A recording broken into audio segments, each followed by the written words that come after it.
தர்மபுரி மாவட்டம் பாப்பாரப்பட்டி அடுத்த கிட்டனஹள்ளியில் மகாசக்தி மாரியம்மன் திருவிழா வெகு விமர்சையாக நடந்தது. இத்திருவிழாவானது நேற்று முன்தினம் திங்கட்கிழமை கங்கை பூஜை செய்து காப்பு கட்டுதலுடன் தொடங்கியது. நேற்று கிட்டனஹள்ளி சாலையில் உள்ள புடூர் மாரியம்மனுக்கு அம்மனுக்கு மாவிளக்கு எடுத்து பொங்கல் வைத்து வழிபாடு செய்தனர். அதனைத் தொடர்ந்து மகாசக்தி மாரியம்மன் ஸ்ரீ சக்தி விநாயகருக்கு அதிகாலை முதலே பல்வேறு வாசனை திரவியங்களால் அபிஷேகம் மற்றும் ஆராதனை நடைபெற்றது.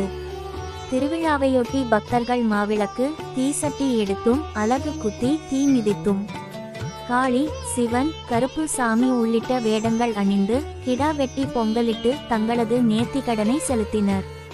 அம்மனுக்கு சிறப்பு அலங்காரம் செய்யப்பட்டு மகா தீபாரதனை கட்டப்பட்டது.